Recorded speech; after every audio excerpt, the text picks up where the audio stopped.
Listo, buenas tardes, le damos la bienvenida al doctor José Miguel Char, conocido por ustedes, docente de la Universidad de Sinú, especialista en medicina deportiva, quien nos va a acompañar con una conferencia sobre patologías óseas y musculares. Espero que la aprovechen y que la disfruten. Bienvenido, doctor Char. Una pregunta, ¿cómo ven algo ahí bien? ¿La diapositiva o se ve pequeña? Se ve perfecta la imagen y se escucha. ¿Cómo? Se ve perfecta la imagen y se escucha. Ah, se ve bien la imagen, lo que pasa es que yo la estoy viendo pequeña acá, déjenme. Listo, ahora sí. Bueno, ¿me escuchan bien? Sí, señor. Bueno, vamos a empezar. Bueno, entonces siguiendo con el tema que me corresponde hoy, que son patologías óseas y musculares. Yo le decía a la doctora Briseida que el semestre pasado, pues, esto se había dado en 2 encuentros, ¿verdad? Entonces vamos a hacer un poquito lo más explicativo posible porque son temas que a veces son un poquito complicaditos, pero que yo sé que lo vamos a asimilar bien. He tratado de hacer lo más sencillo posible, patologías que de una u otra forma en algún momento de su vida ustedes las van a ver en su carrera. Entonces espero que les sirva en su entrenamiento. Entonces, hablando de las patologías óseas y musculares, vamos ahora a comenzar a ver las patologías óseas inicialmente, y dentro de esas patologías óseas vamos a hablar inicialmente las patologías inflamatorias a nivel óseo, y dentro de esas tenemos la osteomielitis y la tuberculosis ósea. Luego abordaremos las lesiones tumorales, tanto benignas y malignas, pseudotumorales y algunas condiciones desde el punto de vista ortopédico. Entonces, dentro de las patologías inflamatorias tenemos la osteomielitis piógena, que es un proceso infeccioso a nivel del hueso que afecta principalmente a niños y personas jóvenes. No es una patología de edad avanzada, y esta patología se produce porque hay una diseminación hematógena de bacterias, específicamente en los cultivos que se han realizado. Se ha aislado con mayor frecuencia el estafilococo, estreptococo, neumococo, brucela, ¿sí? En este caso la brucela compromete más que todos los huesos de la columna vertebral, y es muy común que se preste a confusión la osteomielitis piógena con el mal de Pot, de la tuberculosis, y también en algunas ocasiones producida por la salmonela, que anteriormente era muy frecuente la salmonelosis en nuestro medio debido al consumo de productos lácteos mal elaborados, ¿verdad? Pero ya esto ha ido, afortunadamente, ido disminuyendo los años. Esta osteomielitis realmente compromete. Otra cosa importante desde el punto de vista clínico, si hay un micrófono por ahí prendido, no sé si verifican para que no haga interferencia. Como venía comentando, generalmente compromete huesos largos, ya sea fémur, tibia, húmero, etc.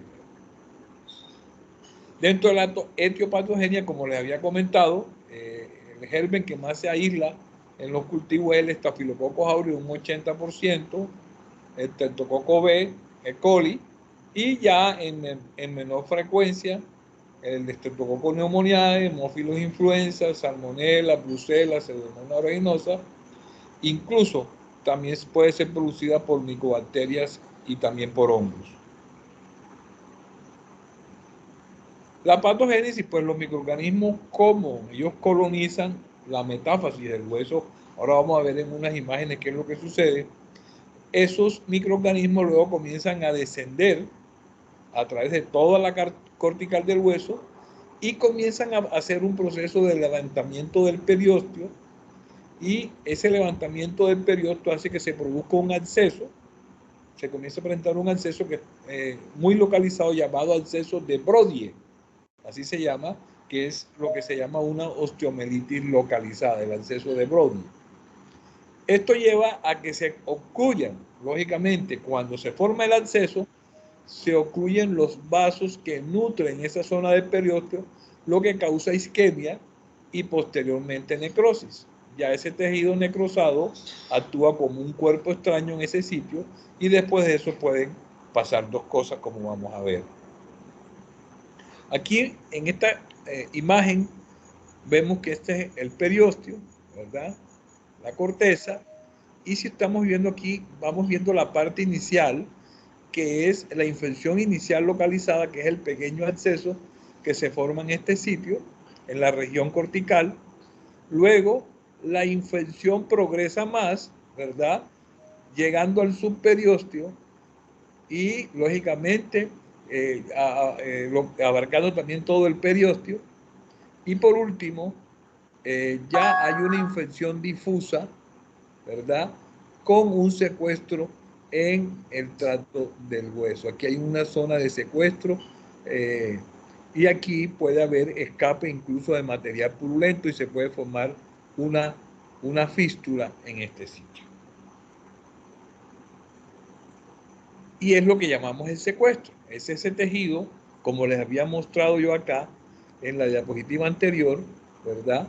Este secuestro, ese tejido, es ese tejido necrosado que se va a revestir de tejido de granulación, y entonces, si este proceso avanza en el tiempo, se pueden formar fístulas, y esas fístulas se forman entre la médula ósea y los tejidos blandos, y por estas fístulas pues se expulsa el tejido necrótico. Aquí vemos la zona donde se produce una osteomelitis, esto es un secuestro en el hueso. Aquí tenemos en la tibia, aquí en una placa, en otra proyección en la cual se observa la zona del secuestro, una zona que es más radiopaca, y en esa forma observamos la característica. Bueno, aquí lo vemos con mucho, una osteomelitis. Si ustedes se fijan, la osteomelitis ataca preferiblemente los huesos largos, como lo estamos viendo aquí en la tibia, y esta zona aquí que se observa es la zona donde se encuentra el proceso inflamatorio, en este caso con material purulento. Ya se habla de involucro cuando ese pedazo necrótico no se expulsa, sino que queda ahí revestido de tejido sano. Entonces eso se llama, dentro de la evolución de la osteomelitis, se llama como involucro. Y es importante que tengamos en cuenta hasta aquí que la osteomelitis, como les he dicho anteriormente, no compromete la placa epifisiaria ni el espacio articular. Específicamente, la osteomelitis ataca la diáfisis, y específicamente la diáfisis de los huesos largos. Luego, la otra patología infecciosa de tipo inflamatorio que ataca los huesos es la tuberculosis ósea. Y más que todo, pues la tuberculosis ósea obedece ya a una diseminación hematógena del bacilo de la tuberculosis. Generalmente el foco primario es a nivel pulmonar, pero la tuberculosis tiene varios sitios donde se puede diseminar y producir varios tipos de tuberculosis.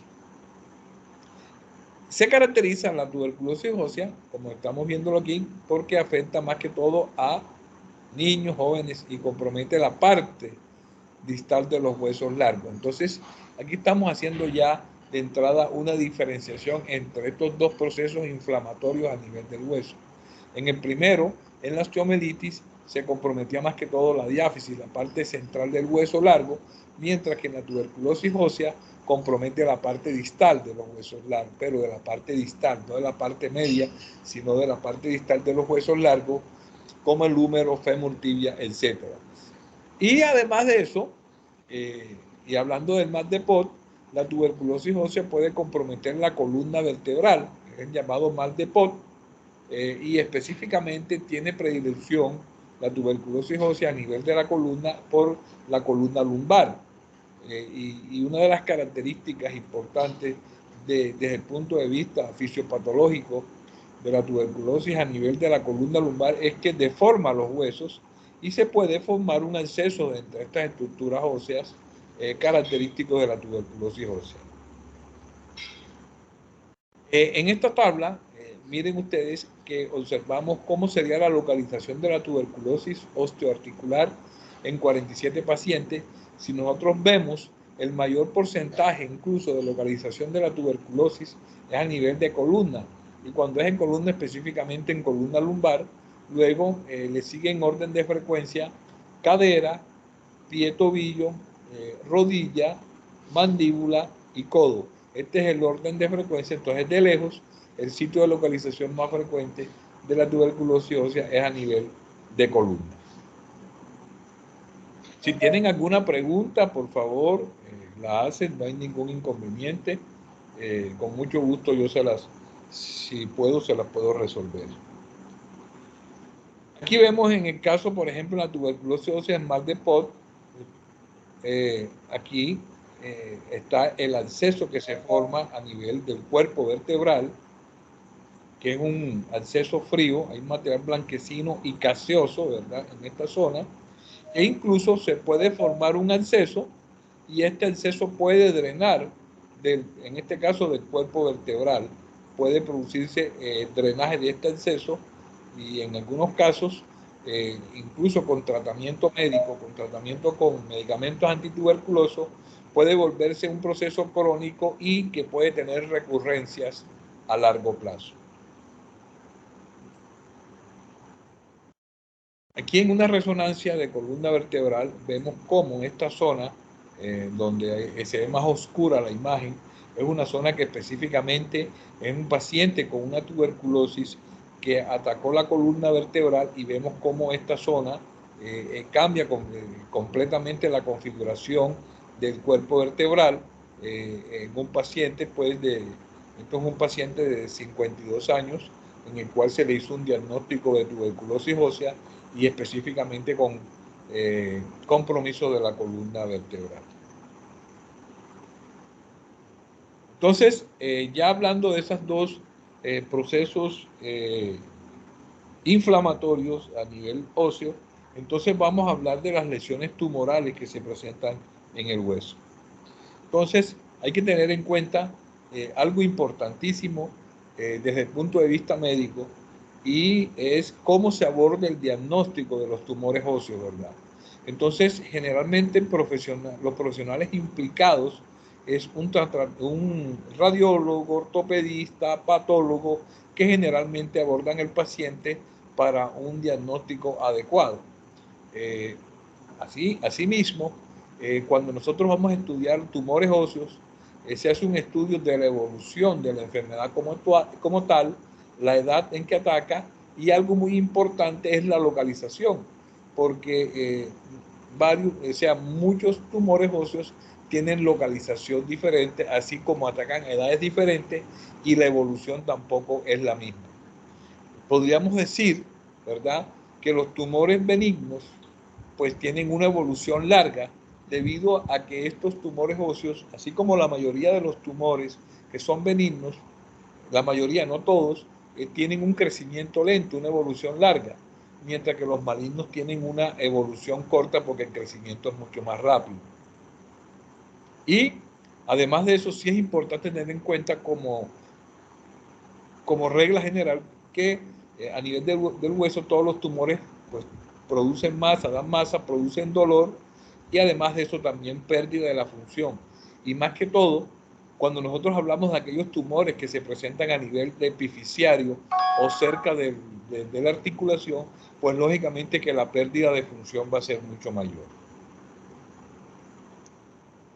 Otra cosa importante es la biopsia, ¿verdad? Como un mecanismo, una herramienta importante para el diagnóstico de este tipo de tumores. Se puede hacer una biopsia por punción, que se hace con aguja, esta biopsia sí es importante tener en cuenta cuando se va a hacer el diagnóstico de este tipo de tumores, que están contraindicadas cuando son tumores cartilaginosos. Y es porque los tumores cartilaginosos tienen áreas con componentes bien moderadamente y mal diferenciados. O sea, estos tumores desde el punto de vista cartilaginoso se caracterizan porque dentro de este tumor pueden haber varias fases del mismo proceso patológico. Entonces, lógicamente, cuando nosotros hacemos una punción, una biopsia por punción en un tumor de tipo cartilaginoso, podríamos solamente obtener una parte que puede ser un componente bien o un componente moderadamente o muy mal diferenciado, y eso se prestaría a llevar un diagnóstico erróneo desde el punto de vista histológico. Entonces, lo que sí es importante es que cuando son tumores cartilaginosos, la biopsia por punción no está indicada. Más que todo está indicada la biopsia por punción en aquellos tumores que se les ha hecho el estudio radiológico y se ha observado que son tumores de compromiso homogéneo, o sea, un mieloma que es homogéneo, pero no en tumores de tipo cartilaginoso. Dentro de esa biopsia, yo creo que ustedes lo vieron ya en la parte patológica, hay una biopsia incisional, estamos hablando específicamente del tejido óseo, ¿verdad? Una biopsia incisional que es la más usada, en la cual se saca un fragmento del tumor y este es enviado a patología, que es como un proceso inicial. Pero también existe la biopsia excisional, en la cual en el mismo procedimiento, que sería un procedimiento diagnóstico y terapéutico, se saca todo el tumor, ¿verdad? Por eso es que es una prueba de diagnóstico y tratamiento. Pero esta biopsia excisional se hace cuando el diagnóstico radiológico es 100% seguro. Cuando desde el punto de vista radiológico ya se sabe específicamente la ubicación específica del tumor, y eso ocurre específicamente en dos tumores, en el osteocondroma y el defecto fibroso cortical metafisiario. En esas dos únicas son excepciones para hacer una biopsia excisional. La otra, que también yo sé que les han comentado porque han visto tumores, es la biopsia por congelación, ¿verdad? En la cual se utiliza en cirugía en el momento del acto quirúrgico para determinar si los bordes de resección están libres de tumor, y eso es importante para el cirujano que está realizando el procedimiento, porque esto le podría indicar al cirujano hasta dónde podría llegar para resecar completamente las células tumorales. No es un diagnóstico muy específico y solo sirve para decir si es benigno o maligno, hasta dónde puede llegar el cirujano cuando está haciendo la resección. Este es para personas ya más entrenadas. Entonces, cuando nosotros abordamos los tumores óseos, hay que tener en cuenta una serie de generalidades. Que de lejos, el tumor óseo más frecuente son las metástasis, ¿verdad? Y aunque no lo creamos, los huesos tienen buena irrigación, y muchos de nuestros procesos con tumores primarios en otros órganos hacen metástasis al hueso. Por eso se considera que el tumor óseo más frecuente es el metastásico de otra parte, de un tumor primario de otro sitio. Por ejemplo, pulmón hace muy frecuentemente metástasis a hueso, en el caso de glándula mamaria también, próstata, riñón, etc. Y además, otra generalidad es que el tumor primario benigno más frecuente es el osteocondroma, y el tumor primario maligno más frecuente es el mieloma múltiple. Y además de eso, como forma general, el más frecuente en niños es el sarcoma de Ewing. Entonces, hablando ya específicamente de los tumores como tales, podríamos hablar de los tumores de origen cartilaginoso, ¿verdad? Entonces, dentro de esos tumores de origen cartilaginoso, tenemos el condroblastoma. El condroblastoma es un tumor benigno, ya el nombre lo indica, de origen cartilaginoso. Como habíamos hablado, los de origen cartilaginoso no se les puede hacer biopsia por punción con aguja porque, como les había dicho, pueden tener varios estadios del tumor, o sea, células completamente diferentes dentro del mismo tumor. Este condroblastoma pues la incidencia es baja, tiene una prevalencia solamente del 1% de todos los tumores del hueso, y la patogénesis es que a nivel de la placa epifisiaria se dan alteraciones, por ejemplo, del medio ambiente. Por esto las células mesenquimales primitivas se diferencian en tejido, sobre todo cartilaginoso, y por eso se llama tumores de origen cartilaginoso. La clínica, principalmente el condroblastoma, como les dije, que es un tumor benigno cartilaginoso, se presenta principalmente en la segunda década de la vida. Es más frecuente en mujeres y afecta también huesos largos como el fémur, tibia, húmero. Desde el punto de vista radiológico puede indicar dos cosas: localización, específicamente en la epífisis, o sea, que es en la parte distal de los huesos, pero de los huesos largos, y hay una imagen, ¿verdad?, radiolúcida con bordes escleróticos, o sea, es una imagen que es oscura en el centro con bordes claros. Esto le otorgan un crecimiento limitado y le otorga benignidad porque es un tumor que crece muy, pero muy lentamente. Dentro de la anatomía patológica, el condroblastoma, desde el punto de vista macroscópico, al hacer una recesión del tumor, es de color blanquecino azuloso y específicamente, como les dije, se observa a nivel epifisiario. Y a nivel microscópico, en el estudio patológico, se observan células cartilaginosas sin ninguna normalidad citológica, porque acuérdense que es un tumor benigno de tipo cartilaginoso. El tratamiento del condroblastoma es curetaje, ¿verdad? En forma quirúrgica se hace recesión por curetaje, se saca todo y se ponen injertos óseos. Por ejemplo, desde el punto de vista quirúrgico se puede hacer un injerto óseo que puede ser, por ejemplo, de la cresta ilíaca, donde se sacan, o de un banco de huesos, y entonces se hacen injertos óseos en el sitio donde se resecó el tumor. Con respecto al curso y pronóstico, depende de haber hecho un buen curetaje, un buen tratamiento. Cuando queda bien hecho, pues tienen un muy buen pronóstico, y en algunas ocasiones tiene mal pronóstico si queda mal hecho porque tiene recidiva, puede ir recidivando y produciéndole molestias en el paciente. Y vemos, ¿verdad?, la característica del condroblastoma a nivel de el cóndilo, a nivel de fémur. En el cóndilo se observa en la parte medial, se observa la característica de la imagen radiológica. Otro tumor es el fibroma condromyxoide. El fibroma condromyxoide es otro tumor óseo que se presenta específicamente entre los 20 y 30 años de edad, segunda y tercera década de la vida. Es más frecuente en hombres y también es un tumor que afecta a los huesos largos. Específicamente afecta tibia, fémur, radio. Radiológicamente se localiza ya no en la epífisis. Este sí es un tumor que se localiza a nivel de la parte media del hueso, o sea, es un tumor metafisiario y tiene una imagen radiolúcida con bordes que están esclerosados.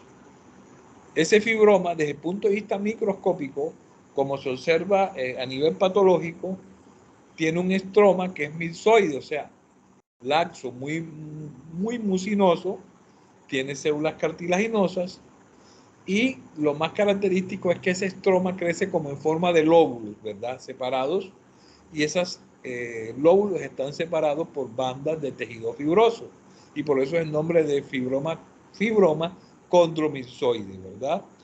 Tiene células inflamatorias, como lo mismo que también células multinucleadas gigantes. Entonces, ese era el fibroma condromyxoide. Otro tumor ya es el osteocondroma. El osteocondroma, como les había dicho en la parte inicial cuando hablamos de generalidades de los tumores óseos, es el tumor benigno más frecuente de hueso. Acuérdense que es un tumor primario de hueso, porque cuando yo les comenté al principio que los tumores más frecuentes a nivel óseo eran los metastásicos a hueso. Entonces, dentro de los tumores primarios de hueso, el osteocondroma es el tumor benigno más frecuente. Desde el punto de vista clínico, se presenta también en la segunda etapa de la vida, década de la vida, también es más frecuente en hombres, y además de eso también afecta a huesos largos, fémur, tibia, radio, cúbito, húmero. La porción distal del fémur es la que con mayor frecuencia se ve afectada, la parte distal del fémur. Aquí vemos, miren ustedes, que este osteocondroma, cómo crece. Aquí está afectando el peroné, ¿verdad? Está afectando la parte casi que llegando a la epífisis, pero también toma parte de la diáfisis, un crecimiento tan importante que se observa de este tumor. Radiológicamente, si ustedes ven aquí, está localizado en metáfisis a nivel metafisiario, porque casi no toma la parte de la epífisis. Metáfisis es toda esta parte del hueso. Es una imagen radiodensa, o sea, es lo que algunos autores llaman como imagen en vidrio esmerilado. Miren ustedes que es como un vidrio esmerilado con una cantidad de zonas puntiformes. Esa es la famosa imagen de vidrio esmerilado, ondulante o lo que llaman bocelado. Y el diagnóstico radiológico de este osteocondroma es 100% seguro. Es muy característica la imagen del osteocondroma desde el punto de vista radiológico, y es importante porque luego del diagnóstico radiológico se puede hacer biopsia por extirpación. Incluso se puede tomar una biopsia extirpándolo todo con imagen radiológica. A nivel macroscópico, hace como abolladuras, o sea, capa gruesa de cartílago externa y luego tejido óseo, ¿verdad? Es como blanquecino también azuloso. Y desde el punto de vista microscópico, cuando se observa la placa, se observan tres capas, ¿verdad?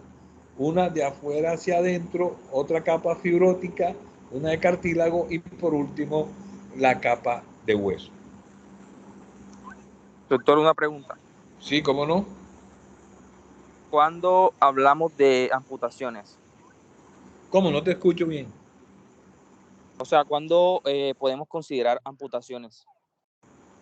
Pues en este tipo de tumores, que son tumores benignos, para llegar a una amputación tendría que haber pasado mucho tiempo sin un diagnóstico adecuado del tumor y que afecte más del 70-80% del hueso, en el cual desde el punto de vista quirúrgico sería imposible resecar el tumor sin hacer una amputación.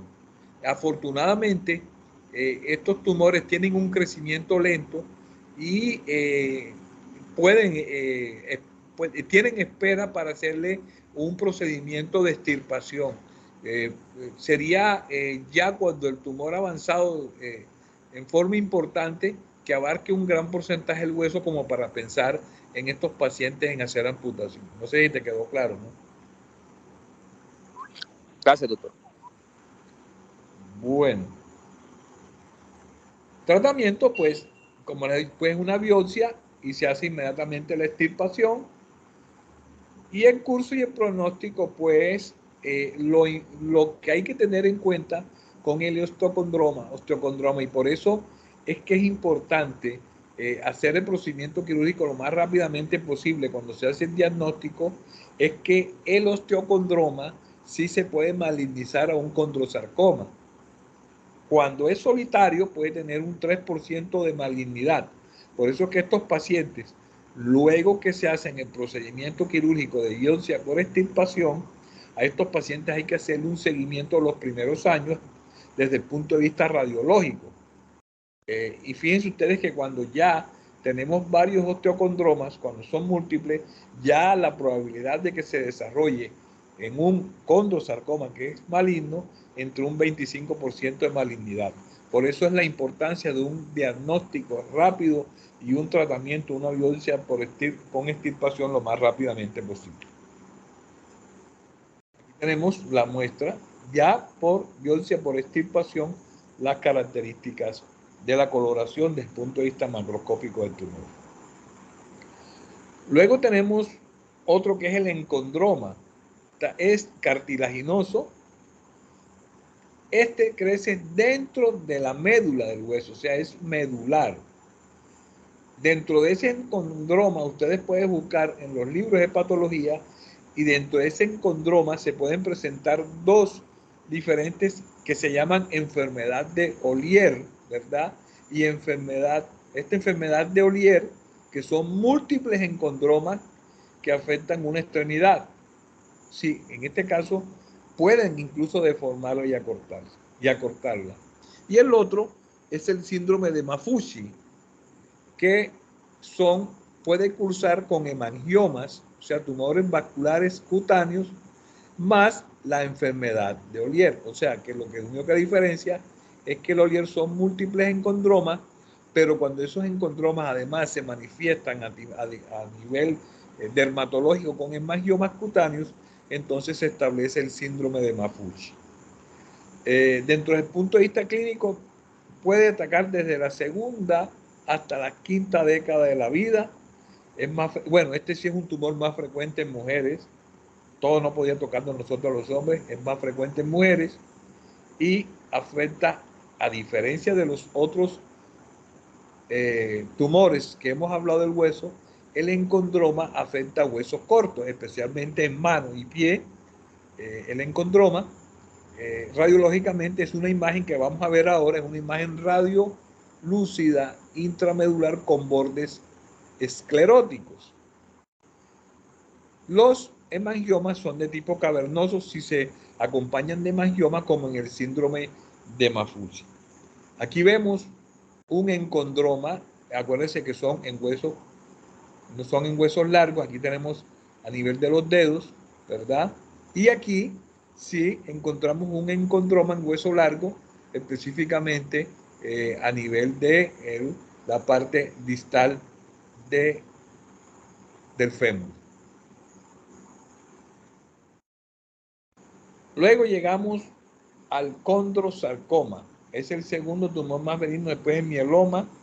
El condrosarcoma, ese sí es un tumor agresivo, ¿verdad?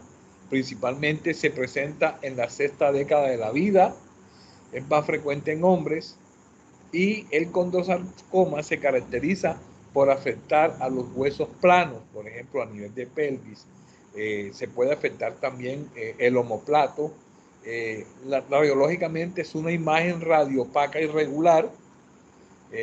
Dentro de la anatomía patológica de este tumor, el condrosarcoma, desde el punto de vista macroscópico, es un aspecto como gelatinoso, color blanco azuloso, y a nivel microscópico se ve mucho pleomorfismo. Acuérdense que estamos hablando de un tumor que es un tumor maligno, mucho pleomorfismo celular, es un tumor que crece rápidamente, hay un hipercromatismo, hay hipercelularidad, hay unas mitosis aceleradas que se pueden observar desde el punto de vista microscópico.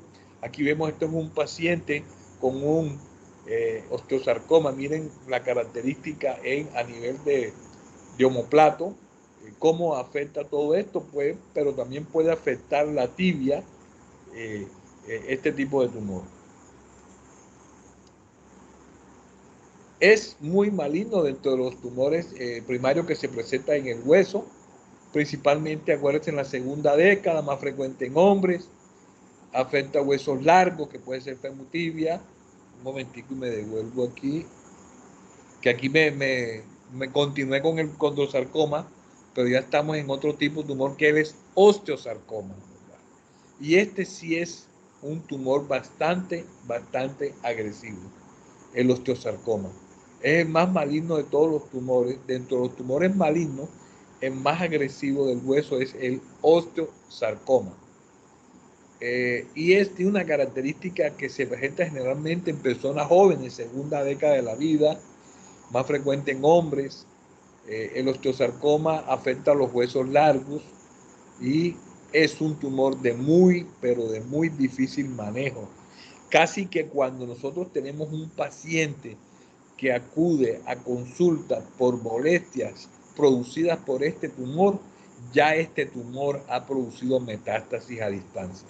Por eso es que es un tumor sumamente agresivo, se localiza específicamente a nivel de la metáfisis y la porción distal del tumor es la que con mayor frecuencia se ve afectada.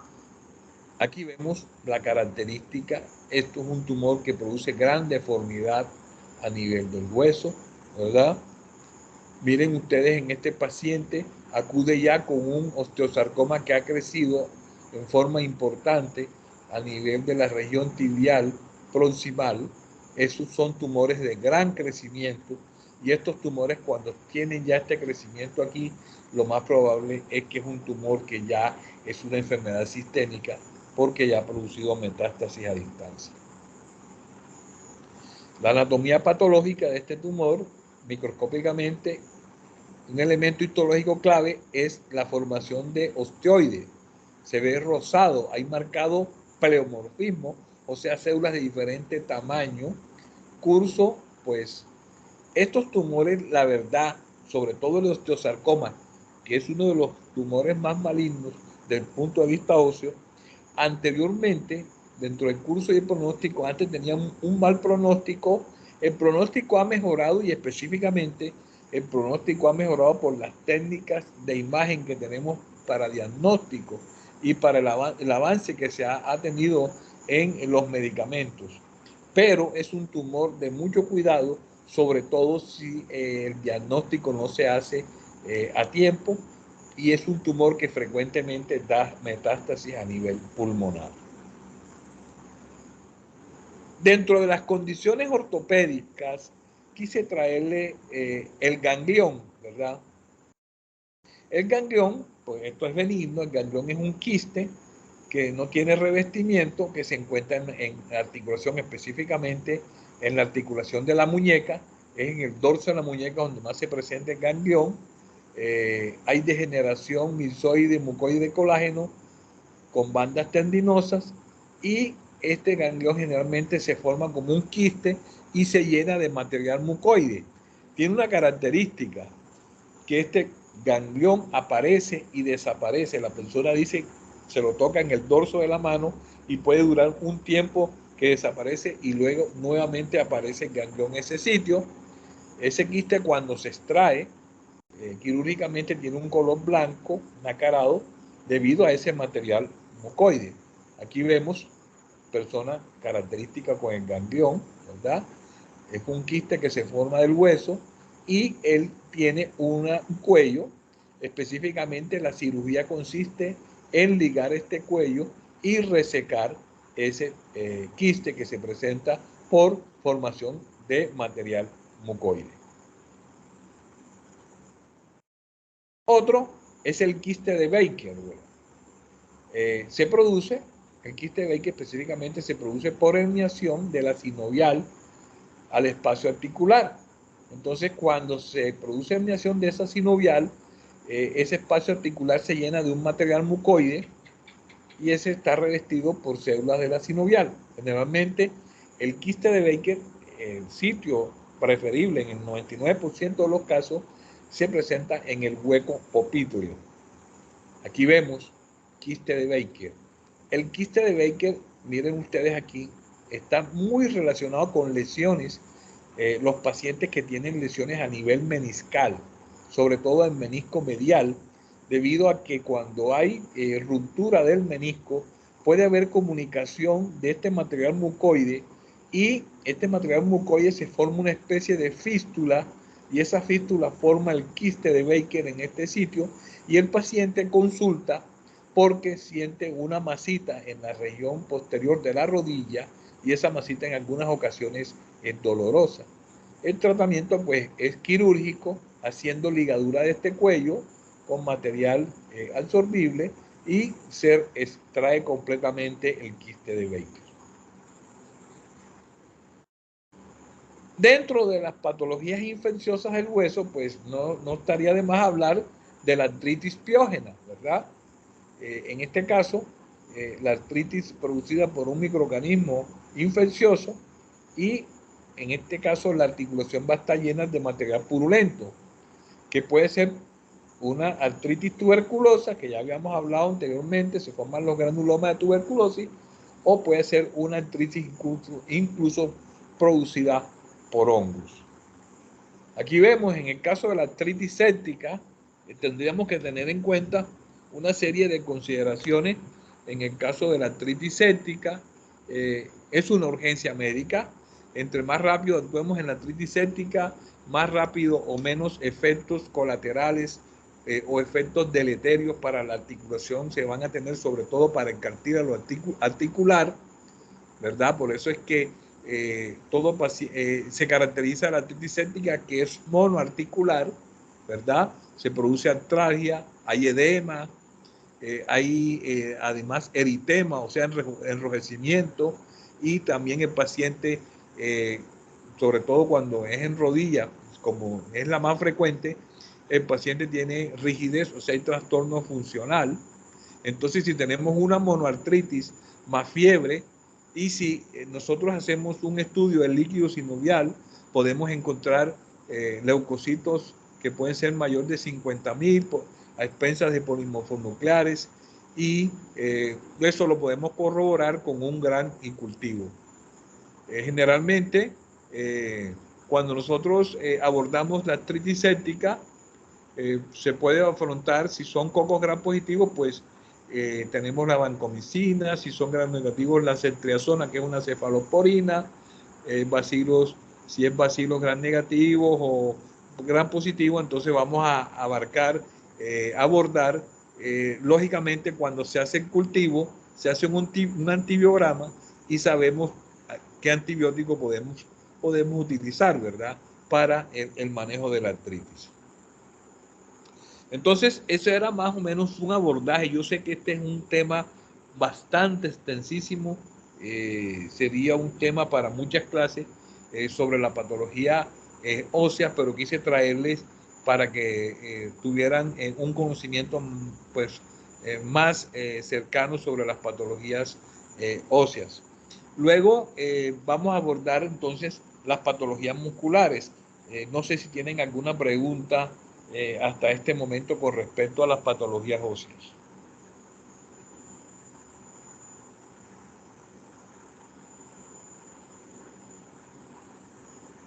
Jóvenes, ¿me escuchan? Sí, doctor, se escucha. Bueno, Sí, señor. hasta ahora a mí me ha quedado todo claro. Dice la doctora Briseida que ya le ha quedado todo claro. A mí sí. A mí igual. Jóvenes, entonces no, a mí me gusta que me pregunten, porque es que a veces cuando no le preguntan a uno, de pronto fue que no me estaban poniendo atención, o de pronto que no sé, a veces queda uno con la duda. No sé si a la doctora Briseida le pasa lo mismo.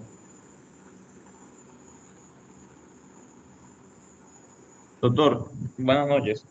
Yo Sí, tengo buenas una noches. Ellos preguntan poco. buenas noches, doctor. Sí, Tengo una pregunta con respecto al osteosarcoma, que tenemos en cuenta que es el más maligno, ¿cierto? sí. Al momento en que ya el paciente llega con estos signos a nosotros, ya no hay más nada que hacer, pero ¿cómo podemos identificarlo antes de tiempo? Este cáncer es silencioso, el paciente no llega, o por eso no llega a tiempo a nuestras manos, o qué. Sí, tienes razón, y la pregunta es interesante. Sí puede manifestar dolor óseo, ¿verdad? Y este tumor se puede presentar en adolescentes, y muchas veces por eso, o en niños incluso, se puede presentar.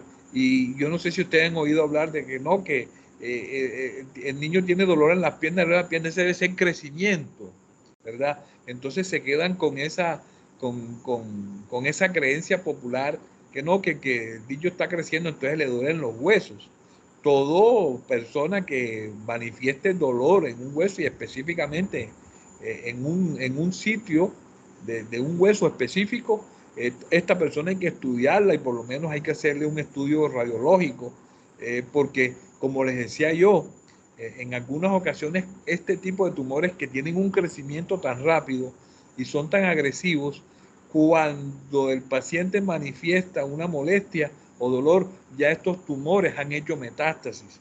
Específicamente este tipo de tumor que tiene gran pleomorfismo, que es un tumor desde el punto de vista celular muy mal diferenciado, ¿verdad? Son tumores que crecen rápidamente y pueden producir metástasis a distancia.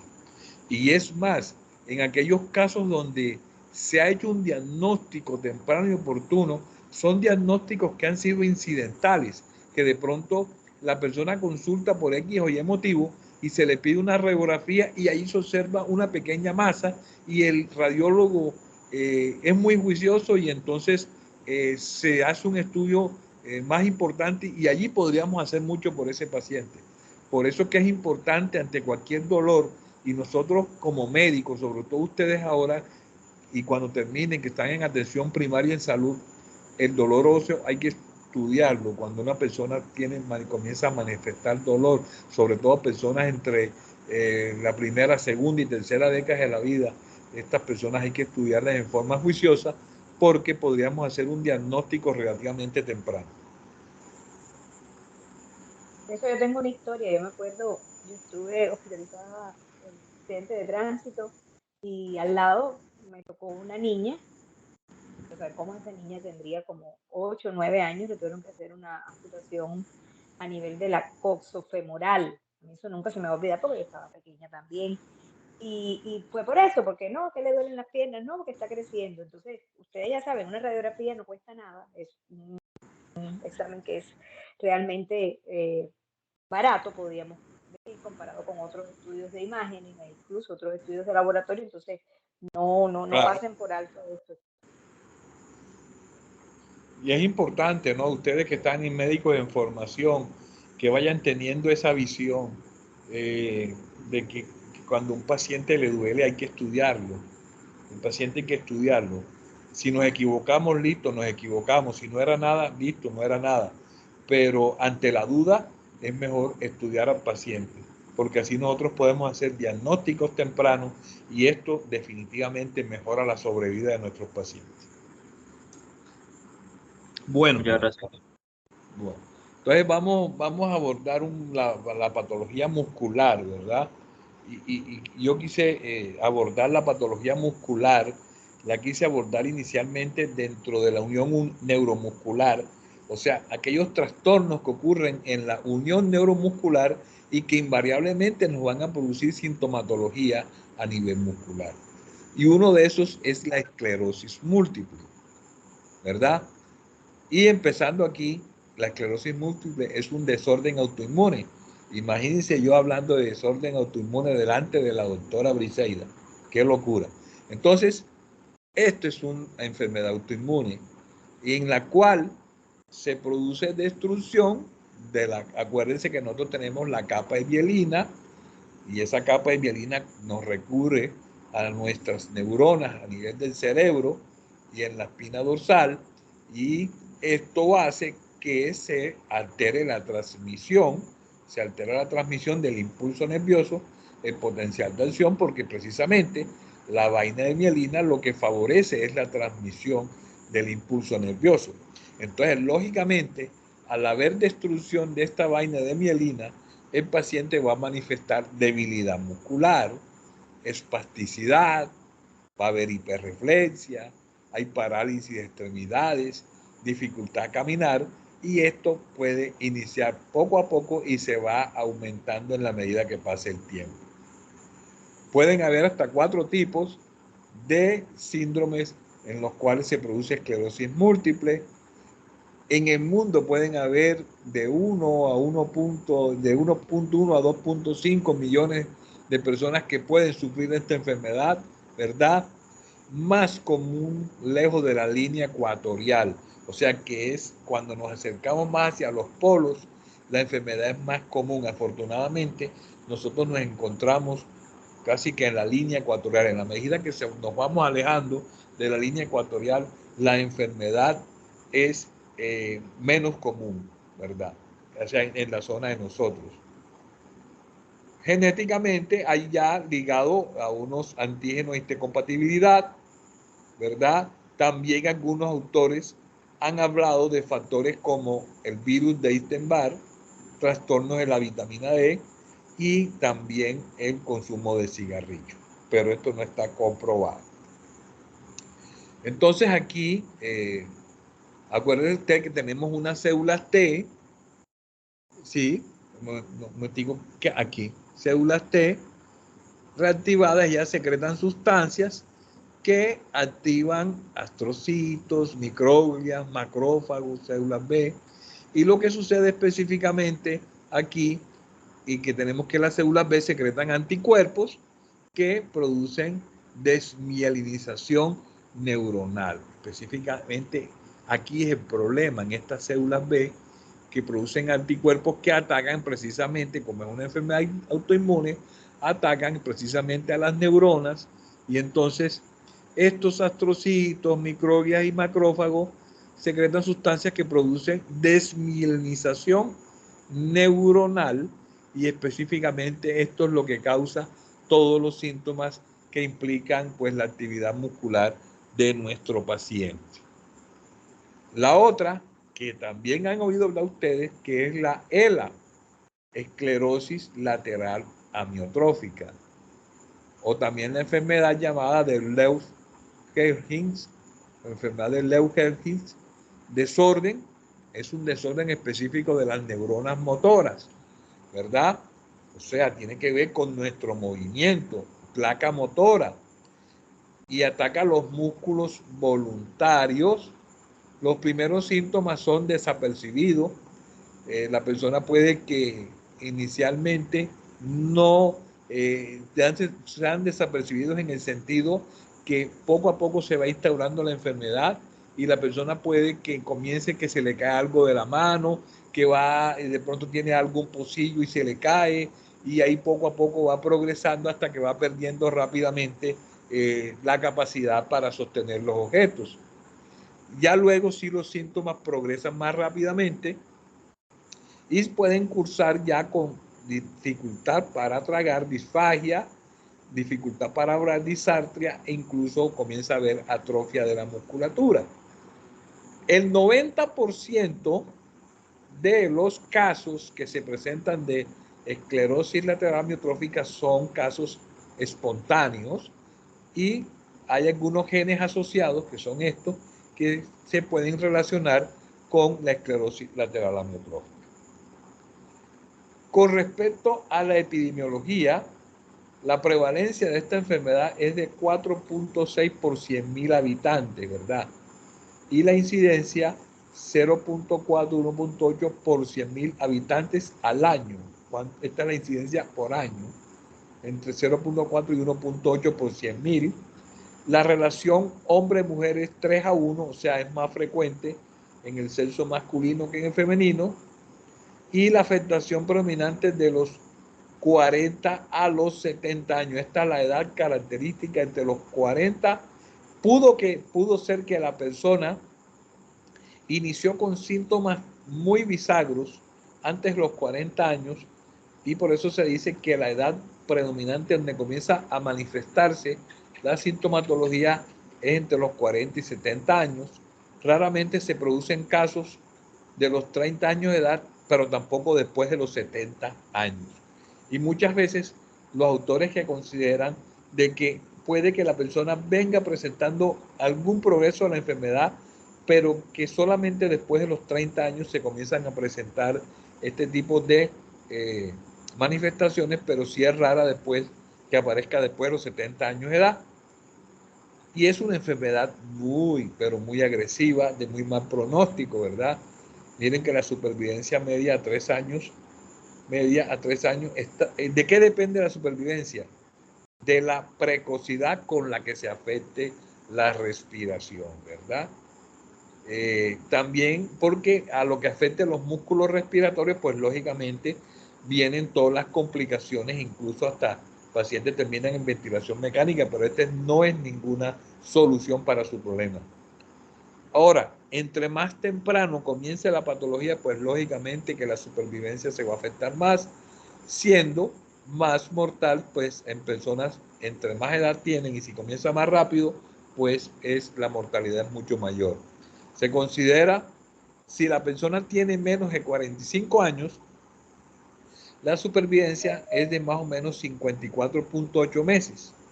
Y si es mayor de 45 años, miren que se baja a 25.4 meses. También puede afectar el bulbo, la ela vulvar, y esta sí tiene menos de un año de supervivencia por las alteraciones que se presentan. La etiología desconocida, 90% de los casos esporádicos, sin demostrarse ciertamente etiología hereditaria, y se habla de un 10% que son de origen genético, ¿verdad? Pero se ha hablado también de esta enfermedad de factores que son desencadenantes. Por ejemplo, pueden ser ambientales, pueden ser neurotóxicos y otros, pero dentro de esos factores ambientales no se ha llegado a ninguna conclusión. Incluso en algunos estudios que se han hecho poblacionales, como en la península de Kit y la isla de Guam, pero que no se han llegado a conclusiones específicas. Hay una ELA, que es esta ELA esporádica de Occidente, y se ha podido demostrar algunos genes que tienen susceptibilidad de la hemocromatosis, ¿verdad? Y síndrome a nivel medular. Ahora, los factores locales, bioquímicos, algunas teorías, porque yo les estoy hablando son de teorías porque no se está demostrado, hablan de un estrés oxidativo, daño el citotóxico por glutamato, alteraciones de la homeostasis de los productores de citoesqueleto, mala regulación del calcio, hay muchos, disfunción del metabolismo, mitocondrial, etcétera, como les dije, son estudios. Y que esos factores podrían ser posibles dianas terapéuticas para evitar la neurodegeneración, o sea, manejando este tipo de factores. Luego tenemos otra enfermedad que es la miastenia gravis, otra enfermedad crónica y autoinmune neuromuscular, y es importante y se lo traigo a colación porque específicamente lo que nos ocupa hoy es que esta enfermedad produce debilidad de los músculos esqueléticos. Entonces, lógicamente, el paciente va a tener situaciones en las cuales le es imposible una adecuada movilización. Hay un error en la transmisión de los impulsos nerviosos y esto tiene que ver mucho con los receptores acetilcolina. Ahora les explico esto. Aquí está implicado alteraciones a nivel del timo y los síntomas varían de acuerdo a la severidad, que puede iniciar con una toxis, que es toxis palpebral, diplopía, disartria, etc. Y esta enfermedad sí es más frecuente en las mujeres menores de 40 años y en los hombres cuando son mayores de 60 años de edad. Aquí tenemos, para recordar la parte inmediatamente fisiología y fisiopatología, que normalmente este es el alzón y este es el pie terminal del alzón. El impulso nervioso viene aquí. Acuérdense que tenemos unas vesículas presinápticas y esta vesícula sináptica libera el neurotransmisor acetilcolina. Cuando ese neurotransmisor acetilcolina llega a la hendidura sináptica, inmediatamente va a encontrar en la membrana postsináptica un receptor, que en este caso es el receptor de acetilcolina, que está en este sitio. ¿Qué sucede? Cuando luego que la acetilcolina es liberada, la acetilcolina que no se une aquí a estos receptores, esta acetilcolina es degradada, ¿verdad? Pero ¿qué sucede? En los pacientes que sufren de miastenia gravis, es una enfermedad que produce autoinmune, que produce daño a nivel de los receptores de la acetilcolina en la membrana postsináptica. Entonces, lógicamente, si la acetilcolina no actúa en estos receptores, lo que sucede es que no se genera, no se abren los canales de calcio y los canales de sodio para que se genere un potencial de acción.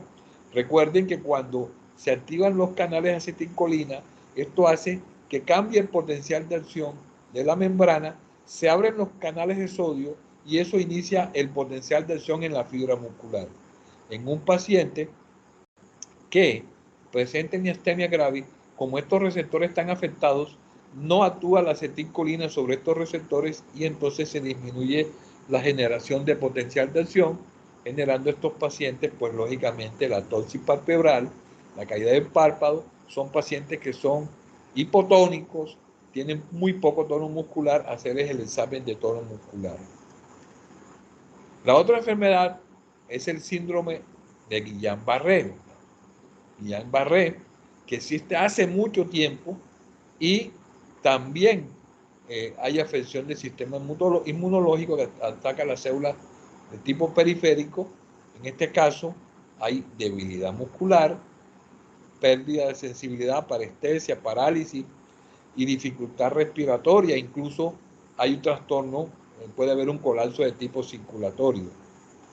El síndrome de Guillain-Barré se presenta más o menos en 1 de cada 100.000 personas son afectadas. La causa es desconocida, aunque se ha hablado de que en algunos pacientes con un episodio previo viral se ha desencadenado síndrome de Guillain-Barré, y ya muchos estudios aparecieron después del COVID-19 en el cual encontraron una relación directa en pacientes que tuvieron COVID-19 y luego presentaron síndrome de Guillain-Barré. Lo que sí es importante es que es un trastorno progresivo que puede producir gran discapacidad y, como les había dicho, los virus o una infección pueden predecir el síndrome de Guillain-Barré. También en el síndrome de Guillain-Barré se produce una desmielinización, ¿verdad?, en las neuronas de tipo periférico, y esto hace que se dañe o se afecte la transmisión del impulso nervioso en la fibra nerviosa. Luego, dentro de las otras patologías musculares tenemos la miositis o las miopatías, en el cual el síntoma principal de nuestro paciente es debilidad muscular, ¿verdad? El paciente con una miositis manifiesta dolor en el área afectada y puede presentar dolor incluso para levantarse de una silla, subir escaleras o realizar cualquier tipo de actividad que requiera levantar las manos. Hay dolor, incluso puede avanzar la miopatía hasta presentar dificultad para tragar. La zona del músculo afectada, el paciente puede presentar hinchazón, y además de eso, la miositis o miopatía pueden ir también con trastornos a nivel dermatológico. Entonces aparecen las dermatomiositis, en la cual los pacientes, en el sitio donde presenta la miositis, se puede presentar enrojecimiento, piel escamosa, seca y áspera.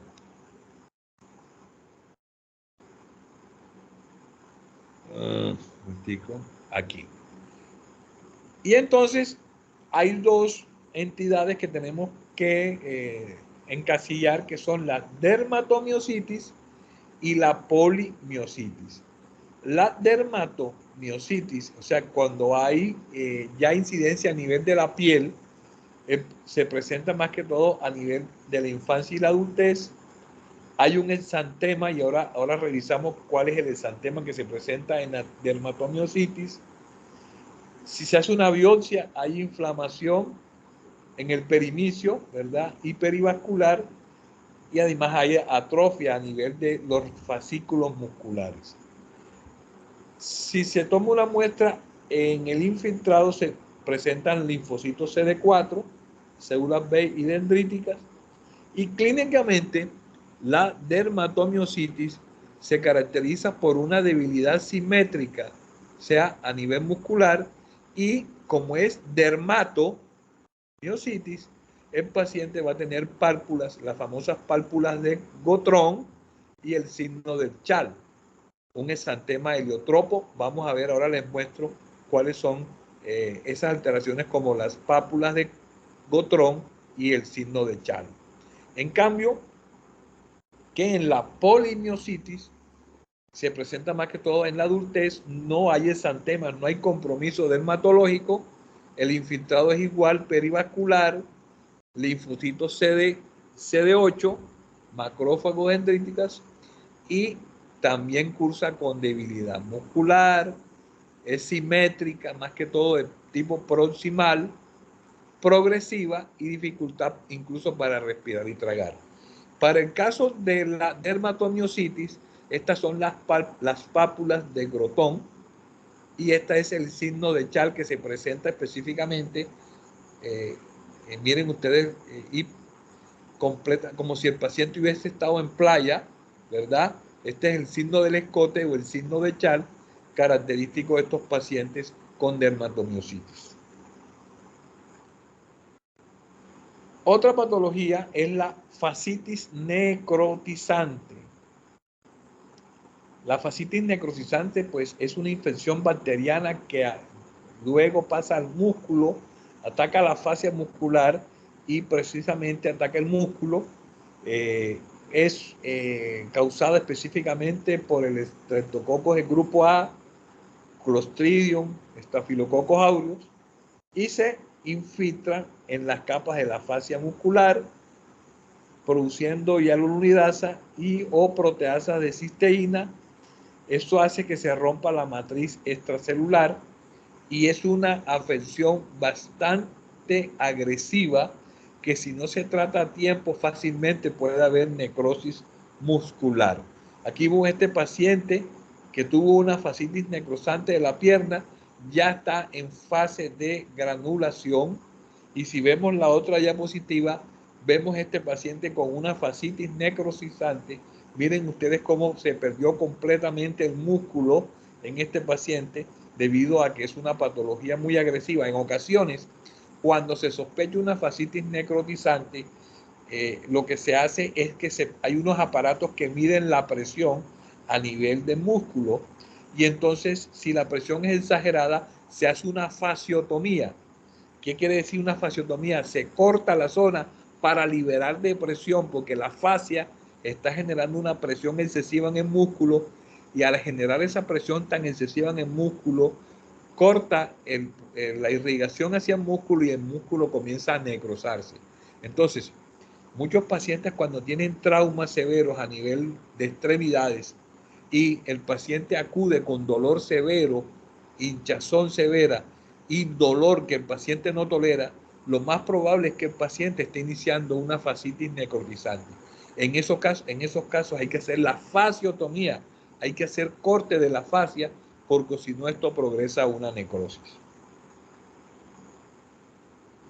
Otra que quise traerla porque se habla frecuentemente es la fibromialgia. Incluso algunos hablan que cuando el neurólogo, cuando el internista no encuentran un diagnóstico, le dicen al paciente: usted lo que tiene es fibromialgia. Entonces yo no sé si es que se está sobrediagnosticando, o específicamente si tenemos pacientes con este tipo de patología como tal. Pero la fibromialgia sí se encuadra en una patología que provoca dolores musculares y fatiga, y es de causa desconocida. Síntomas determinantes: dolor musculoesquelético disperso. Una persona que tenga dolor musculoesquelético disperso, que no se le encuentre la causa con las imágenes diagnósticas por 3 meses o más, y que tenga sensibilidad en 11 o 18 puntos del cuerpo, se puede considerar que es un paciente que tiene fibromialgia, ¿verdad? Miren ustedes, dolor en todas sus formas.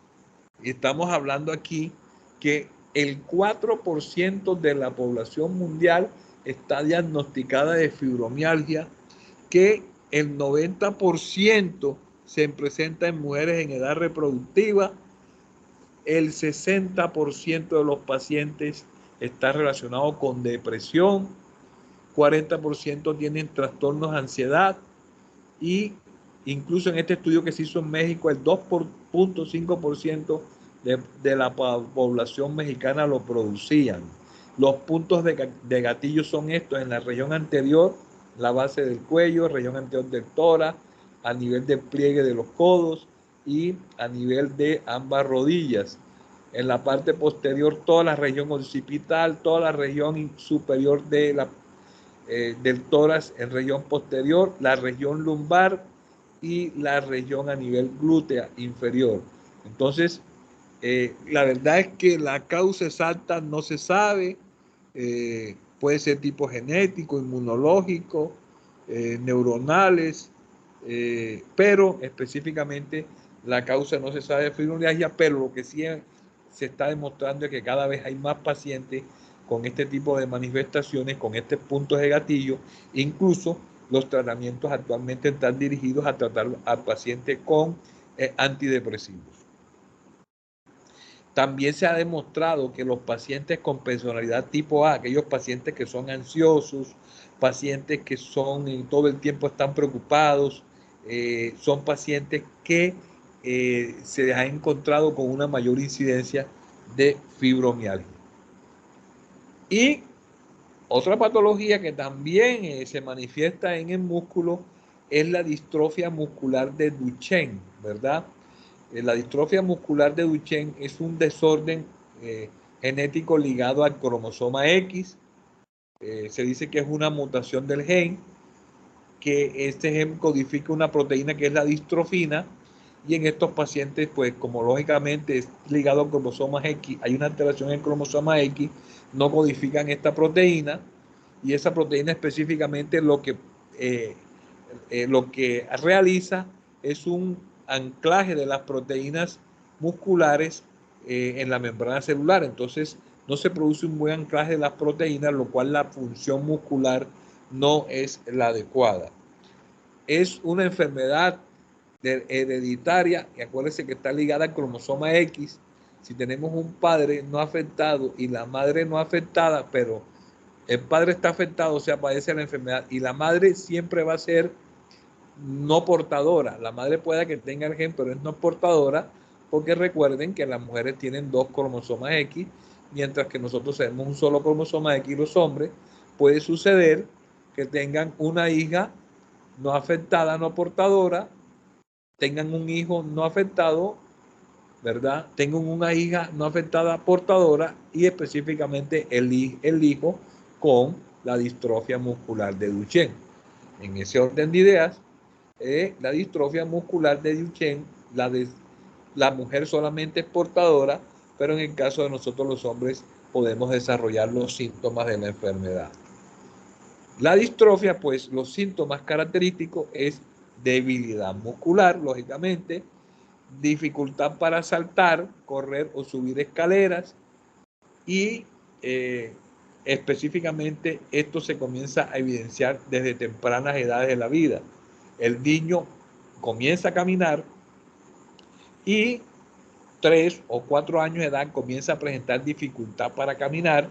Hay un test, es que el niño lo acuestan completamente en el piso y se le dice que levante, y va a presentar mucha dificultad para ponerse de pie, tiene que apoyarse primero con los brazos, tiene mucha dificultad para levantarse. Hay retraso psicomotriz, ¿verdad? Y atraso en el habla, incluso puede tener problemas de tipo conductual. Luego llegamos a los tumores de los músculos. No son muchos, ya no se preocupen, ya nos falta un poco para terminar. Dentro de los tumores de los músculos tenemos, en el músculo liso tenemos benignos el leiomioma y maligno el leiomiosarcoma. Y en el músculo estriado tenemos benigno el rhabdomioma y maligno, pues lógicamente, el rhabdomiosarcoma. El rhabdomioma es poco frecuente, ¿verdad? La mayoría aparecen en el corazón, ¿verdad? Miren ustedes la clasificación aquí. El rhabdomioma es de músculo estriado, entonces aparece, por eso aparece en el corazón, y puede llevar a un cuadro de falla cardíaca severa, y eso es lo característico. Si nosotros desarrollamos un rhabdomioma, este rhabdomioma puede afectar la función del corazón como bomba, llevando al paciente, dentro de las causas de falla cardíaca, puede ser un tumoral, está el rhabdomioma. Y también puede aparecer en lengua y en genitales, Y lo que sucede es que el citoplasma se retrae apareciendo unas células características del rhabdomioma, por eso el nombre de rhabdomioma, células en forma de araña. Este es un post-mortem, miren ustedes el rhabdomioma tan gigante que tenía este paciente en el corazón, lo que le llevó a una falla cardíaca y la muerte, y esto es las características desde el punto de vista microscópico del rhabdomioma. El otro, que es el rhabdomiosarcoma, que es un tumor maligno, rhabdomiosarcoma, puede aparecer tanto a nivel esquelético y raramente en el músculo esquelético, pero raramente aparece en el músculo cardíaco. Es más frecuente a nivel de infancia y adolescencia y tiene una célula característica que es la llamada el rhabdomiocito, es el rhabdomiosarcoma. Como les venía diciendo, estos son el rhabdomiocito, que es una célula gigante, ¿verdad? Con múltiples mitosis. Es característico del rhabdomiosarcoma. Luego tenemos desde el músculo liso, tenemos el leiomiosarcoma. Es muy frecuente en adultos, principalmente en mujeres, y específicamente localizado también en piel, como también puede ser a nivel profundo. Pueden producirse también en tejidos blandos, extremidades, retoperitoneo, y lo que sucede es que el leiomiosarcoma, cuando ocurre, como es a nivel de músculo liso, cuando ocurre en la vena cava inferior, es muy difícil de extirpar y puede llevar al paciente a la muerte.